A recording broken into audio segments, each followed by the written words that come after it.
Now, do you remember when British people were famous for their traditions and their impeccable manners? How we conducted ourselves in society, and how children were taught to behave with the same manners too. And if we didn't listen, we were in trouble. How things have changed since the days of tipping hats and ladies first. We were almost mocked by other countries, but us Brits, we prided ourselves on this etiquette, and that is what we're going to talk about today.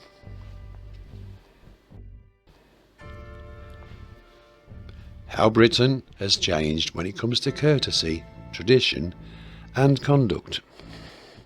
Now we only have to rewind, 60 years or so? And many of us remember saying, oh, I have to write a letter. Or your mother would say, I have to write a letter to my aunt to say thank you for the presents. She made the effort of writing it down on a piece of paper, putting it in the envelope, taking it to the post office, getting a stamp, just to say a proper official thank you. And that was normal. And before she posted it, it'd be read out in front of somebody in the house for the approval to make sure she got the spelling and the punctuation right. It was never me because I'm dyslexic, so. Now, I can't remember last time I had a letter from anyone that was handwritten. I wonder if you can.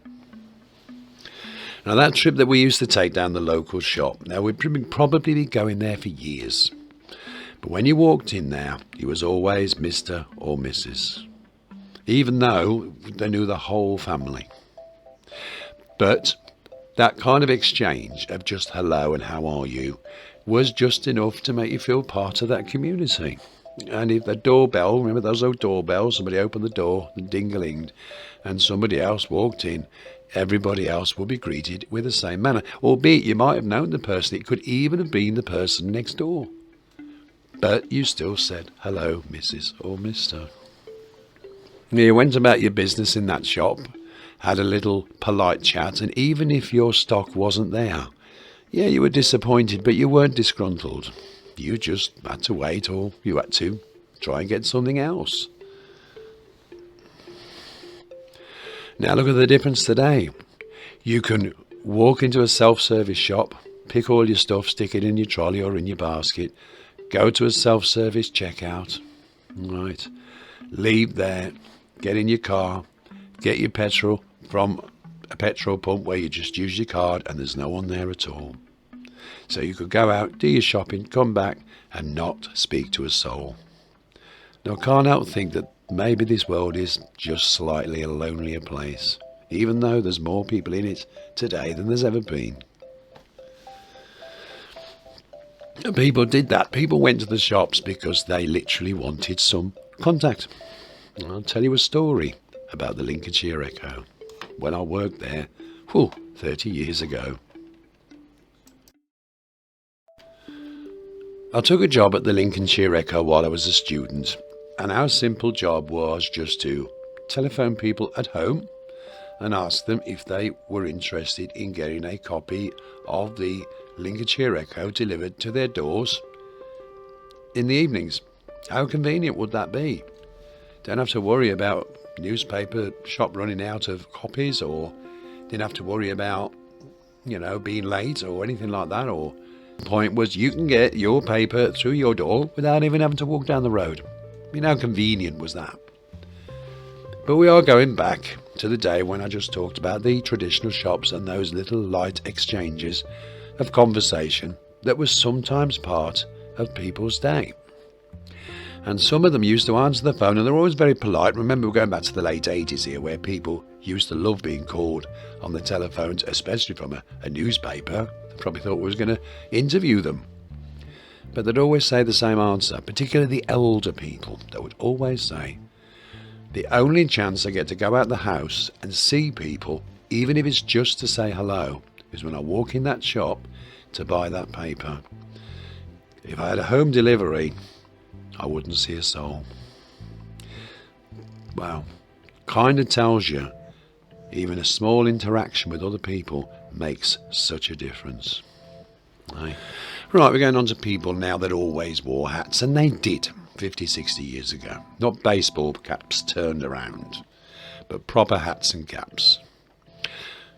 and this was for everyday use. Now I wonder how many people would think it rude not to take your hat off when walking into a building, or indeed meeting somebody or greeting somebody.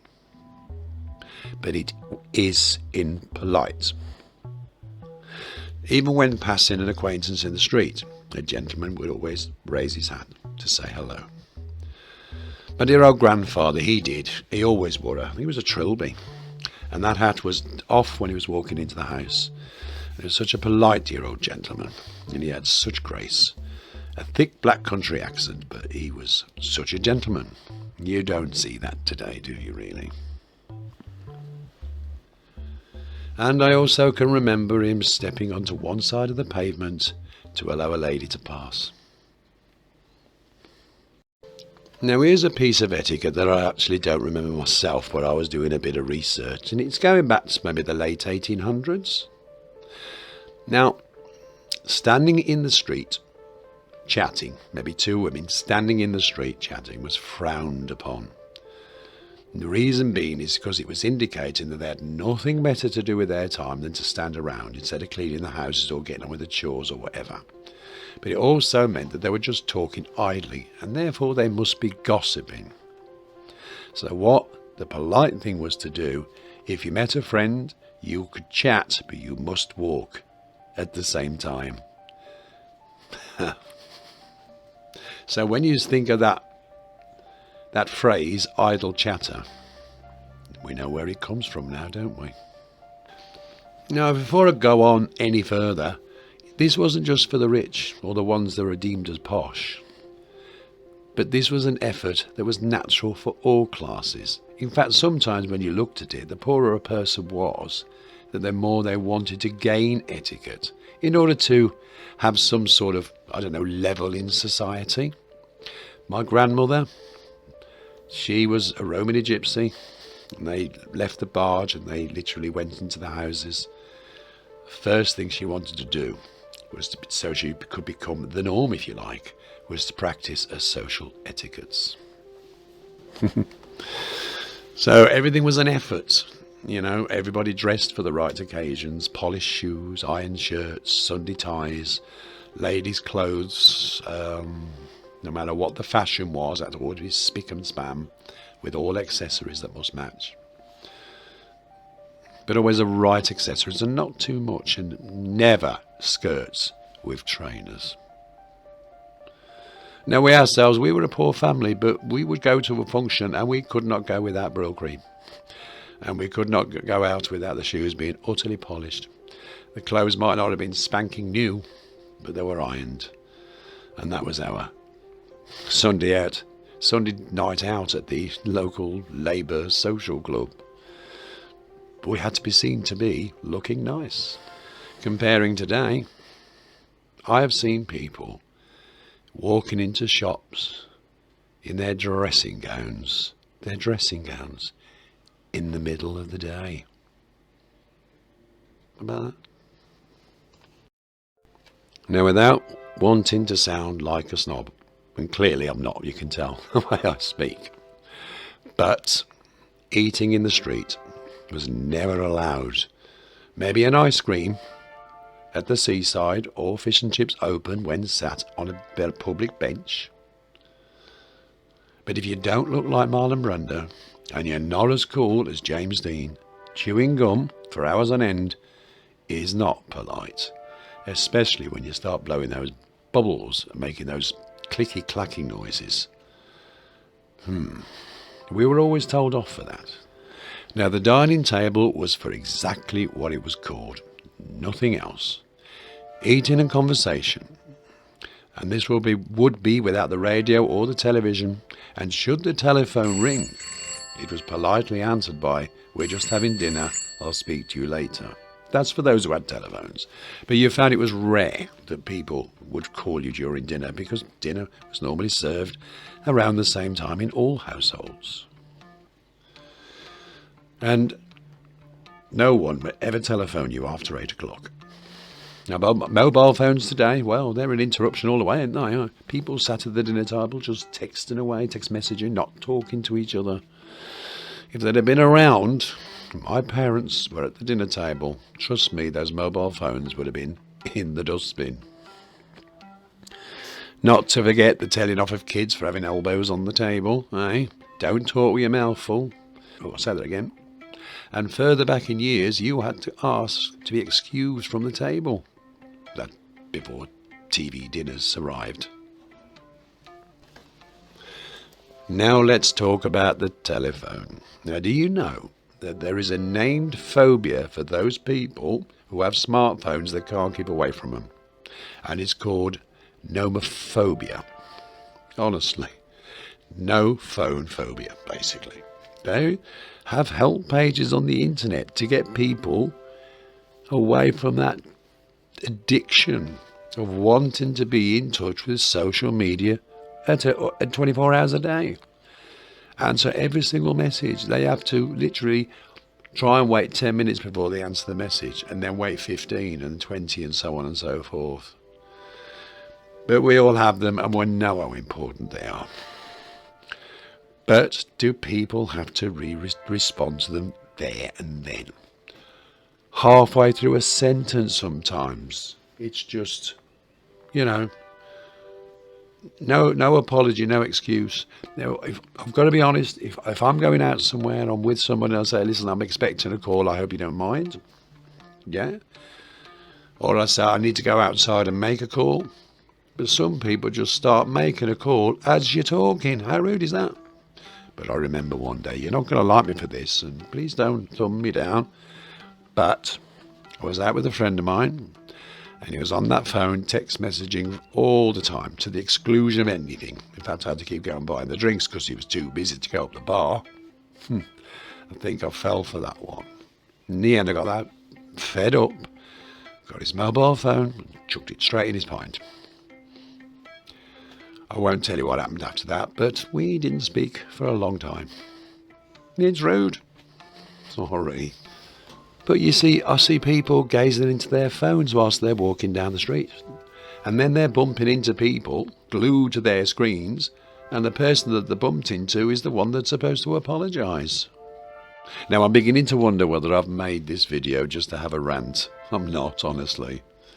Maybe I am. What about standing up for others? Now, when we were kids, it was embedded. If somebody got on the bus and we were seated, we would stand up for them, and it became natural. And to be honest, it wasn't that we were told to do it because we were told to do it. I just wanted to. And now you will see people sitting on chairs, spreading themselves out as much as they possibly can if you use the buses, and they will not stand up for anybody. Older people, pregnant ladies, nothing. And I sit there and I think, well, I'm going to get up because I can't watch somebody standing up whilst I'm sitting down. The only people I actually see that do this, give up the seat for somebody else, are older people themselves. Then we go to, while we're talking about seats, in a sort of restaurant setting back in the day, if a woman needed to leave the table, all the gentlemen would stand up. She'd leave the table and the door sit down for her when she came back. And people would adjust the chair.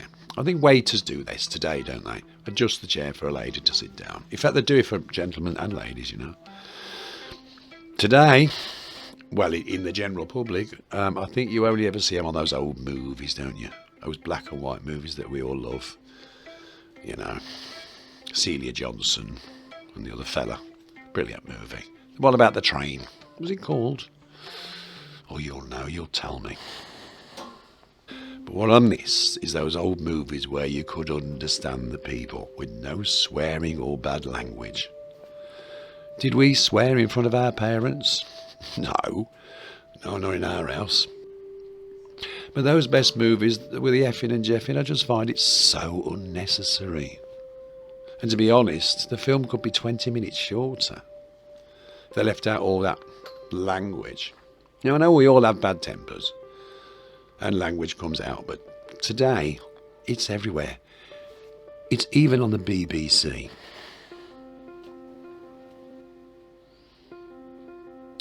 Now, I know this sounds daft and I'm wondering, maybe I'm alone or somebody else hasn't noticed it, but hopefully you have. Has please and thank you been in a decline? Now we hear things like, oh, he didn't need to do that. Or we hear things like, I'll return the favour. But they never do. But is that their way of just getting out of the way of saying those two simple words, thank you? Now I did an experiment this week and I deliberately did extra favours and extra treats and that for people that I knew. And not one of them said thank you. Now, they weren't being rude. It's just that they forget how to say thank you. And I honestly think it's the most important two words you could ever mention. I really do. I wonder if you was just have a listen to people and find out whether you get the same lack of those two words. Wondering. Okay, on with the moaning. What about patients when they stood quietly in queues? We say queues, I get it longer, but they weren't really, because we lived through bread strikes and dole queues for those unfortunate to be out of work in the 80s when everybody was losing their jobs. So we all know what queues were like. They're no longer today than they've ever been, but we stood in a queue, not all crushed up and around each other, all trying to think, well, that queue might be forking off, so I'll join that queue to get in earlier. We stood, we waited, and when we went to the counter to get served, we did get that, I'm sorry to keep you waiting, and what would we say? It's all right. Now, huffing and puffing, you hear, I'm in a hurry, I've got to be there. It really makes a difference. It's like if you was to walk into a pub today. Those people that are waving their debit cards in the air at the bar staff, notice I said debit cards and not cash, think they're the ones they're going to be noticed and they're going to get served first. Unfortunately, they do. And the people that have queued in an orderly manner get frustrated. Mind you, having said that, do you get the chance to queue these days? I mean, physically, post offices are closing down, banks are closing down, and I'm ranting and I'm moaning again. So I suppose a lot of these queues are online, and believe me, they are frustrating. Hang on. Your call is important to us. You're in a queue. However, we'll try and fob you off of going onto our website or reading some leaflet or whatever. But you know what? I don't know whether you have. I've waited an hour. Finally got through. She's just picked up the phone, said, hello, my name's so-and-so, blah, blah, blah. No apologies for keeping you waiting. And I've just got on with the conversation. I think it's probably because I'm that pleased to get through. If I made any sort of complaint, she could just cut me off. So, with all this concentration we have now on customer service, customer care, in this very frustrating world, that we don't get satisfaction. It has to be said that us Brits are very good at complaining, but we're not very good at making that complaint. We don't make too much of a fuss. I don't know, maybe we are still reserved in some ways, or are we just accepting less from this era and manners are just losing their way? So my analysis, people are expecting more these days and they want it in less time. No time to wait, not even to eat, let alone cook. I'm not saying that all of us are like this, but if you look at modern advertising where tomorrow has to be today, at your fingertips and at home, I wonder whether it doesn't help it when we face the interaction that is far less important in today's society, and why solitude is on the road. And I suppose I better be very polite and say thank you so much for watching.